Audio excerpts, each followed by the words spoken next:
So junior NTR గారు తెలుగుదేశంకి ఫేవర్‌గా ప్రచారం చేస్తున్నారు. వాళ్ళకి క్యాంపెయిన్‌లో తిరుగుతున్నారు అని ఈ మధ్య బాగా వీడియోస్ వచ్చాయి. అలాగే మనము యూట్యూబ్‌లో కూడా బాగా చూస్తున్నాం. ఇది ఎంతవరకు నిజం? ఎంతవరకు అబద్ధం?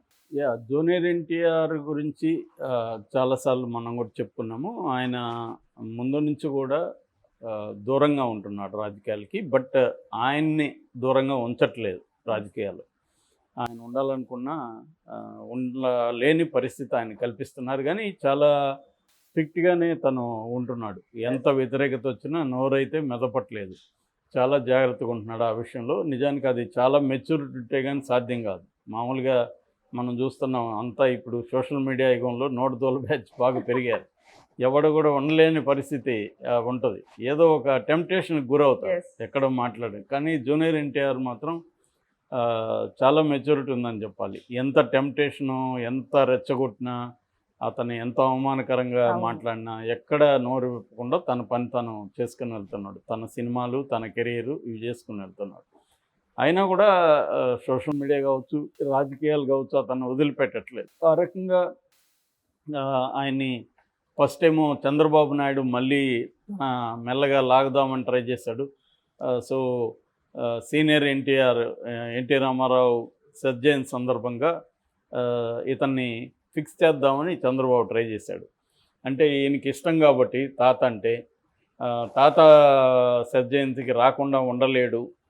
ఉంటే అభిమానుల నుంచి కూడా వ్యతిరేకత వస్తుంది అని చంద్రబాబు ఒక బ్రహ్మాండమైన వ్యూహాన్ని అయితే పన్నాడు. వచ్చినాడనుకో ఒకసారి అక్కడికి వచ్చిన తర్వాత మెల్లమెల్లగా లాగొచ్చు అనేది ప్లాన్ చేశాడు చంద్రబాబు. కానీ అది జరగలేదు. ఇతను అంతకంటే ముందు ప్లాన్ చేసి ముందుగానే తన బర్త్డేకి సంబంధించి అతను విదేశాల్లో ప్లాన్ చేసుకునేసి ఆ కారణం చెప్పి ఒక 1 వీక్ వీళ్ళకి అపాయింట్మెంట్ ఇవ్వకుండా ఆ కమిటీకి చాలా జాగ్రత్తగా ఇతను కూడా ఒక వ్యూహం వేసి ఎస్కేప్ అయ్యాడు. సో దాని మీద కూడా విమర్శలైతే వచ్చాయి. ఇతను ఆయన వల్లే కదా ఇతను హీరో అయ్యాడు, ఆయన రూపం వచ్చింది కాబట్టి హీరో అయ్యాడు అన్న అభిప్రాయం వీళ్ళకుంది. నిజానికి ఏంటంటే జూనియర్ ఎన్టీఆర్ని తొక్కేయాలని ఇదే నందమూరి ఫ్యామిలీ తారక రామ్‌తో దాదాపు 9 సినిమాల్ని ఒకే రోజు ప్రారంభించారు 2001లో. ఆ 9 సినిమాలు పక్కకెళ్ళి ఇతను హీరోగా పైకొచ్చాడు. అతను ఏమయ్యాడో మనకు తెలుసు. కెరీర్ అంతా పోయింది. చివరికి పాపం చనిపోయారు కూడా. సో అలాగా నందమూరి ఫ్యామిలీ ఇతన్ని ఓన్ ఎప్పుడూ చేసుకోలే. కానీ చంద్రబాబు ఏంటంటే తన రాజకీయ ప్రయోజనాల కోసం 2009లో తనని ఉపయోగించుకుందాం ఎలక్షన్లో అనేసి అప్పుడు ఏంటంటే వైఎస్ఆర్తో చాలా టఫ్గా ఉంది సిచ్యువేషన్. యెస్. అందుకని ఏం చేశాడంటే జూనియర్ ఎన్టీఆర్కి తనే సంబంధం కుదిర్చాడు. తనకు దగ్గర బంధువులు నార్నే వాళ్ళ అమ్మాయిని ఇప్పించాడు. దాని తర్వాత నందమూరి ఫ్యామిలీతో కూడా ఒకటి చేశాడు. చంద్రబాబు అనుకుంటే ఎవరినైనా కలపగలడు. సో అలాగా కలిపాడు. కలిపిన తర్వాత ఈ జూనియర్ ఎన్టీఆర్‌కి కూడా ఎప్పుడైనా కూడా తన మదర్‌ని దూరం పెట్టారు, తనని దూరం పెట్టారని బాధ ఉంటుంది కదా! ఒక పెద్ద ఫ్యామిలీ కాబట్టి. తను కూడా హ్యాపీగానే ఫీల్ అయ్యాడు. వెళ్ళి ప్రచారం చేశాడు, అన్నీ చేశాడు. అప్పటికి ఇంకా లోకేష్ సీన్‌లోకి రాలేదు. అయితే అప్పుడు ఏమనుకున్నాడు జూనియర్ ఎన్టీఆర్ కూడా చంద్రబాబు తర్వాత మనమే ఉంటాము పార్టీలో, ఒక లెగసీ మనకే వస్తది అని అనుకున్నారు. అప్పట్లో అంత మెచ్యూరిటీ కూడా జూనియర్ ఎన్టీఆర్‌కి లేదు. వాళ్ళ అభిమానులు కూడా చాలామంది కాబోయే సీఎం అని తను ప్రొజెక్ట్ చేయడం ఇవన్నీ జరిగింది. దీంతో లోకేష్ రంగంలోకి వచ్చాడు. లోకేష్ రంగంలోకి వస్తే సహజంగానే కొడుకు పట్ల ఉండే ప్రేమ వేరే వాళ్ళ పట్ల ఎందుకుంటుంది. అందుకని చంద్రబాబు కూడా లోకేష్‌ని సీఎం చేద్దామన్న నెక్స్ట్ తన తర్వాత తన వారసుడిగా సీఎం చేయాలనే కోరికతో లోకేష్‌ని గ్రూమ్ చేసుకుంటూ వచ్చాడు. ఇప్పుడు లోకేష్ వర్సెస్ జూనియర్ ఎన్టీఆర్ నిలబెడితే ఇప్పుడు కాదు అప్పట్లో అక్కడ లోకేష్ తేలిపోతాడు. అతని ఆహార్యం కానీ, అతని భాష కానీ అవన్నీ కూడా ఒక రాజకీయ యంగ్ డైనమిక్ లీడర్‌కు ఉండాల్సిన లక్షణాలు ఏవి లేవు. యెస్. ఇష్టం వచ్చినట్టు మాట్లాడేయడం, తర్వాత బాడీ కూడా ఇష్టం వచ్చినట్టు ఉండడం, ఒక మెచ్యూరిటీ లేకుండా ఉండడం ఇవన్నీ ఉన్నాయి.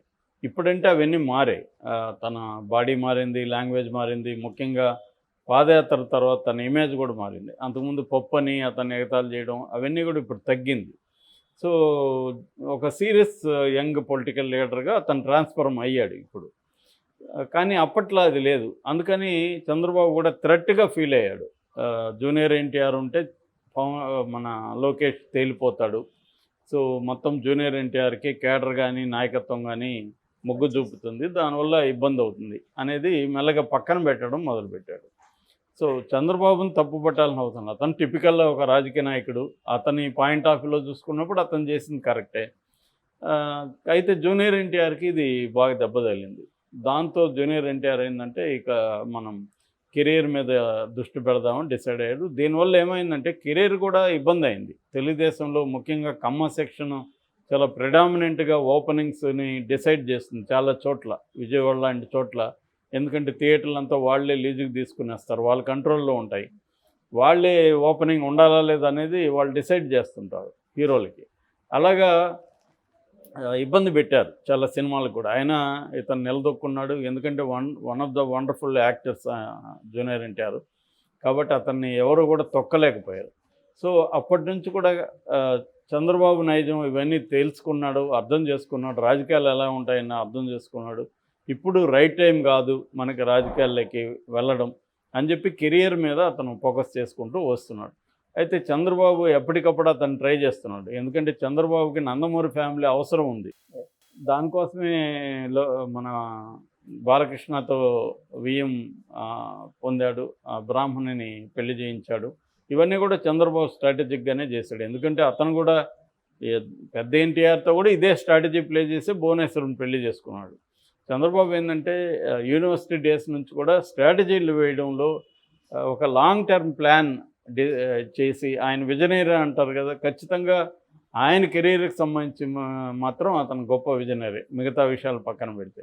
ఎందుకంటే తన కెరీర్ ఎలా ఉండాలి, ఎట్లా స్టెప్ వేస్తే ఎక్కడ ఎలా వస్తుంది, బ్రహ్మాండంగా ఆయన చేసుకుంటూ వచ్చాడు.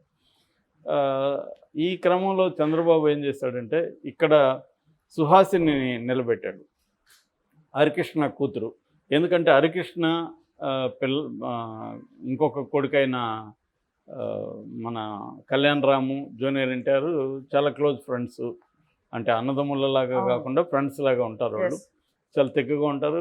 ఒక స్టోరీ కూడా ఉంది, హరికృష్ణ చనిపోకముందు వాళ్ళిద్దరి దగ్గర ప్రమాణం చేయించుకున్నాడని, ఎప్పుడూ విడిపోకుండా ఉండాలని, ఇవన్నీ చెబుతారు. ఎందుకంటే హరికృష్ణ కూడా చంద్రబాబుతో ఇబ్బందులు పడ్డాడు, సొంత పార్టీ పెట్టుకున్నాడు, ఇవన్నీ ఉన్నాయి. సో ఈ కాంటెక్స్లో ఆమెమో ఆశపడింది రాజకీయంగా మనకి ఒక ఛాన్స్ వచ్చింది కదా అని. అప్పుడు కూడా జూనియర్ ఎన్టీఆర్ వెళ్ళలేదు ఆమెకు. అప్పుడు కూడా ఏమనుకున్నారు, చంద్రబాబు భలే ప్లాన్ వేస్తాడు, జూనియర్ ఎన్టీఆర్ని లాగేస్తాడు, ఎందుకంటే అక్క కోసం రావాలి అని. కానీ అతను వెళ్ళలేదు, స్ట్రిక్ట్గా ఉండిపోయాడు. ఇప్పుడు ఏమైందంటే ఈ మధ్య ఒక వారం ముందు వైసీపీ ఒక ప్రచారాన్ని మొదలుపెట్టింది. అక్కడక్కడ బ్యానర్లు కట్టడం అదంతా చేసి జూనియర్ ఎన్టీఆర్ వైసీపీకి సపోర్ట్ చేస్తున్నాడు అన్న ప్రచారం బలంగా మొదలుపెట్టింది.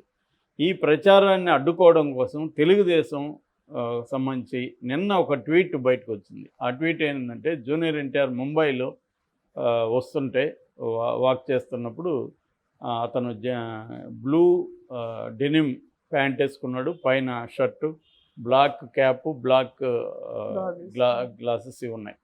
సో ఈ టీషర్ట్ ఆ షర్ట్ మీద సైకిల్ బొమ్మ ఉంది. సో అది పెట్టి కింద కామెంట్ పెట్టారు, ఇది పేటిఎం డాగ్స్కి క్లారిటీ కోసం, మన రక్తం మన బ్లడ్, సో చూసారా జూనియర్ ఎన్టీఆర్ మన వైపే ఉన్నాడు అనేది వాళ్ళు పెట్టారనమాట. సో దీన్ని తెలుగుదేశం వర్గాలు, కూటమి వర్గాలు జూనియర్ ఎన్టీఆర్ మాతోనే ఉన్నాడు, ప్రచారం మాకే చేస్తాడని ప్రచారం చేస్తున్నాడు. అయితే దీన్ని వైసీపీ ఖండించడం కోసం ఈ జూనియర్ ఎన్టీఆర్ బొమ్మ వీళ్ళు పెట్టింది, అది ఫోటోషాప్లో వీళ్ళు పెట్టారు, జూనియర్ ఎన్టీఆర్ ఏమీ పెట్టుకోలేదని వాళ్ళు ఒక ఫోటో పెట్టారు, సైకిల్ లేని ఫోటో. అది కూడా ఫోటోషాప్, ఒకవేళ సైకిల్ ఉన్నా ఫోటోషాప్లో తీసేయచ్చు, సైకిల్ లేకపోయినా ఫోటోషాప్లో పెట్టచ్చు. కాబట్టి ఈ రెండు కూడా నమ్మే పరిస్థితి అయితే లేదు. ఎందుకంటే జూనియర్ ఎన్టీఆర్ అంత అమాయకంగా టక్కని ఎందుకు సైకిల్ పెట్టుకుంటాడు. సో అట్లాగే ఆయన వైసీపీకి కూడా ఏమీ చేయడు, ఖచ్చితంగా అతను న్యూట్రల్గా ఉండదలుచుకున్నాడు. ఎందుకంటే ఒకవైపు వెళ్తే తన కెరీర్కి ఇబ్బంది అవుతుంది. వైసీపీ వెళ్ళాడు అనుకోండి, వైసీపీ వైపు, ఇటు తెలుగుదేశం శ్రేణులు మొత్తం పవన్ కళ్యాణ్ అభిమానులు అందరూ కూడా తనకి యాంటీ అయిపోతారు. తన సినిమాలకు ఆ మేరకు నష్టం జరుగుతుంది. అది ఇష్టం లేదు. రాజకీయాల్లోకి వెళ్ళదలుచుకుంటే ఫుల్గా దిగాలి, లేదంటే కంప్లీట్గా దూరం ఉండాలి అనేది అతని పాలసీ. సో అలాంటప్పుడు అతను సైకిల్ పెట్టుకోడు, అట్లని వైసీపీకి కూడా సపోర్ట్ చేయడు. కానీ వీళ్ళు ఏంటంటే ఏదో కొంత మేరకి ఉపయోగించుకుందాం, ఎవరు ఉపయోగపడితే వాళ్ళని ఉపయోగించుకుందాం అనే పరిస్థితులు రెండు కూటములు ఉన్నాయి. అందుకని వైసీపీ వాళ్ళేమో, ఎందుకంటే అక్కడ వల్లభనేని వంశీకి ఎన్టీఆర్ క్లోజు, తర్వాత కొడాలి నానికి కూడా ఎన్టీఆర్ క్లోజు, అది మనకు తెలుసు. అందువల్ల వాళ్ళిద్దరు ఈ ప్లాన్తో చేస్తున్నారు. యాక్చువల్గా గత కొంతకాలంగా అక్కడెక్కడ లోకేష్ పాదయాత్రలో కూడా జూనియర్ ఎన్టీఆర్ ఫ్లెక్సీలు పెట్టడం, కొంతమంది వెళ్ళి స్లోగన్స్ ఇవ్వడం, జూనియర్ ఎన్టీఆర్ కాబోయే సీఎం అని, జూనియర్ ఎన్టీఆర్ రావాలని. ఒకసారి లోకేష్ ఓపెన్ కూడా అన్నాడు, నేను ఇన్వైట్ చేస్తాను రమ్మని. సో ఇది ఇబ్బంది పెడుతున్నారు అన్నమాట వైసీపీ వాళ్ళు. ఆ మధ్య కూడా దొంగగా పోస్టులు వేసి వాళ్ళని కూడా పట్టుకున్నారు కూడా. సో ఇలాగా వైసీపీ వాళ్ళు జూనియర్ ఎన్టీఆర్ ఎలిమెంట్ని తెలుగుదేశానికి నష్టం కలిగించే విధంగా వాడుకుంటున్నారు ఎప్పటి నుంచో. అదేవిధంగా జూనియర్ ఎన్టీఆర్ని మనకి అనుకూలంగా వాడుకుందాం అనేది వీళ్ళు ట్రై చేస్తున్నారు. ఈ క్రమంలో ఆ మధ్య బాలకృష్ణ చాలా తీవ్రంగానే రియాక్ట్ అయ్యాడు. జూనియర్ ఎన్టీఆర్ చంద్రబాబు అరెస్ట్ని ఖండించలేదు కదా అన్నప్పుడు ఐ డోంట్ కేర్ అన్నాడు. ఆయన కోపం అనడంలో ఆశ్చర్యం ఏం లేదు. బట్ కాకపోతే రాజకీయ నాయకుల లక్షణాలు ఆయనకి లేవు కాబట్టి ఆయన ఓపెన్గా అన్నాడు. అదే చంద్రబాబు, లోకేష్ ఇలాగా మాట్లాడరు, ఎందుకంటే వాళ్ళకి రాజకీయ నాయకుల లక్షణాలు ఉన్నాయి.